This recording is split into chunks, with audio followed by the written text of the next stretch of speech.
Okay, we're going to do a quick walk and talk.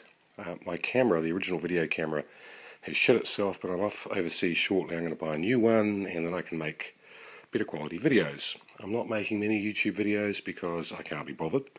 Got a lot on my plate at the moment, and the ones that I am making will be more oriented towards what we do down here in New Zealand. I've got some things happening over the summer with the boat, diving and fishing, hunting trips, that kind of stuff. That's kind of where I want to be going, rather than just talking about World War II stuff. But every now and again I'll do these kind of updates and show you the new acquisitions. This is a naval dagger, Kriegsmarine Nazi dagger. It's one of the best I've ever seen. It has no merit as far as unusual manufacture or any of the usual things, but what is unusual about it is its condition. It is absolutely pristine. Very, very hard to find daggers, and particularly scabbards, in this kind of condition. Obviously never issued. The portapee is mint, the blade is mint, it's an engraved blade, and it's just one of those safe queens that I'll stick in the safe so it doesn't oxidize, as an investment piece. I've been sticking some money into daggers. There's another one just revolving around now. That's the government officials. Again, unusual in terms of its condition. It's absolutely mint.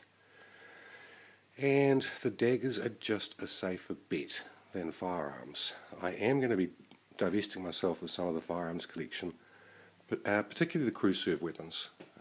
I've run out of space as much as anything. We are enlarging this room, but even so, I think it's sensible now to say, look, stuff it. We'll stick with World War II firearms, but we're going to get rid of anything that's not shoulder fired, because otherwise the collectible area just becomes, it just becomes too wide. So I need to specialise a wee bit. Now I apologise for the light. It's just going to have to live with it.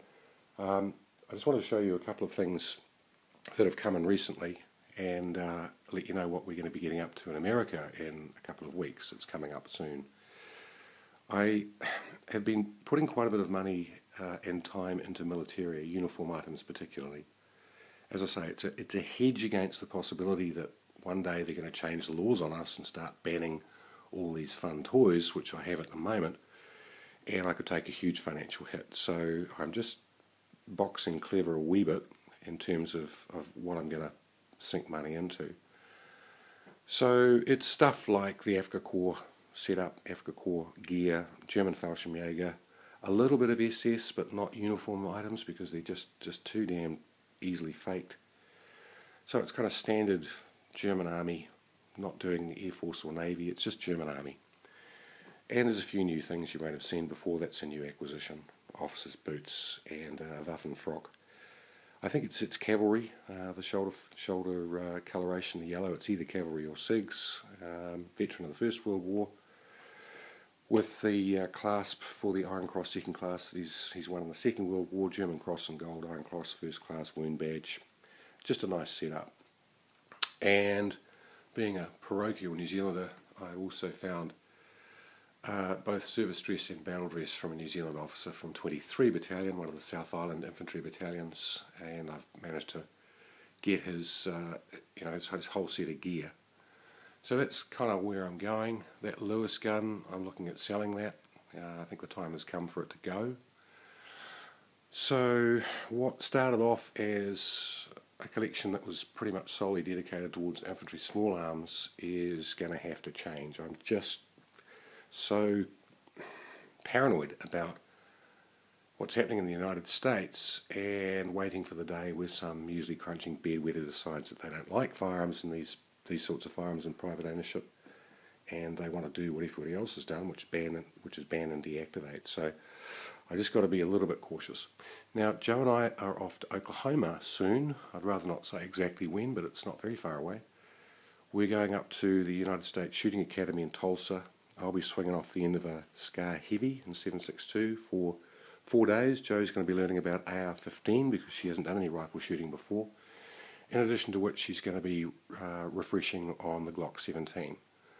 I hope to be shooting a SIG 6-hour P226 and, as I say, the Scar Heavy, using the same instructor I had last time, Richard, and we'll be doing some interesting shooting. Snap shooting on steel from various ranges, CQB type shooting.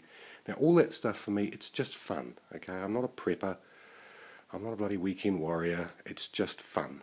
So we've decided to take a break and rip across the States and avail of ourselves of the opportunity to do some good shooting that we're not allowed to do here. That's a new K98. It's a bog standard, but it's all matching numbers, good condition, and it was captured during the war and reissued to the Norwegian Navy. So it's got some interesting stamps, serial numbers been overstamped, or rather a new serial number stamped along the top of the receiver with Norwegian markings. So it's a good one to go with the existing K98 that I have, which is a Portuguese contract, the one you see there with the grenade launcher on. And that's about it, really. We're looking forward to getting back to America. We'll catch up with a few of you. Really looking forward to swinging off the end of the good old 7.62 battle rifle. If they can't get me a SCAR, and they're having to acquire one, I've requested one, they're going to have to buy one. They say that they may not be able to get one. If not, then we'll be shooting an FN probably, but it will be 7.62 rather than 5.56. So that's about it, fellas. Life goes on. Life is good. Hope you're all well. Talk to you soon.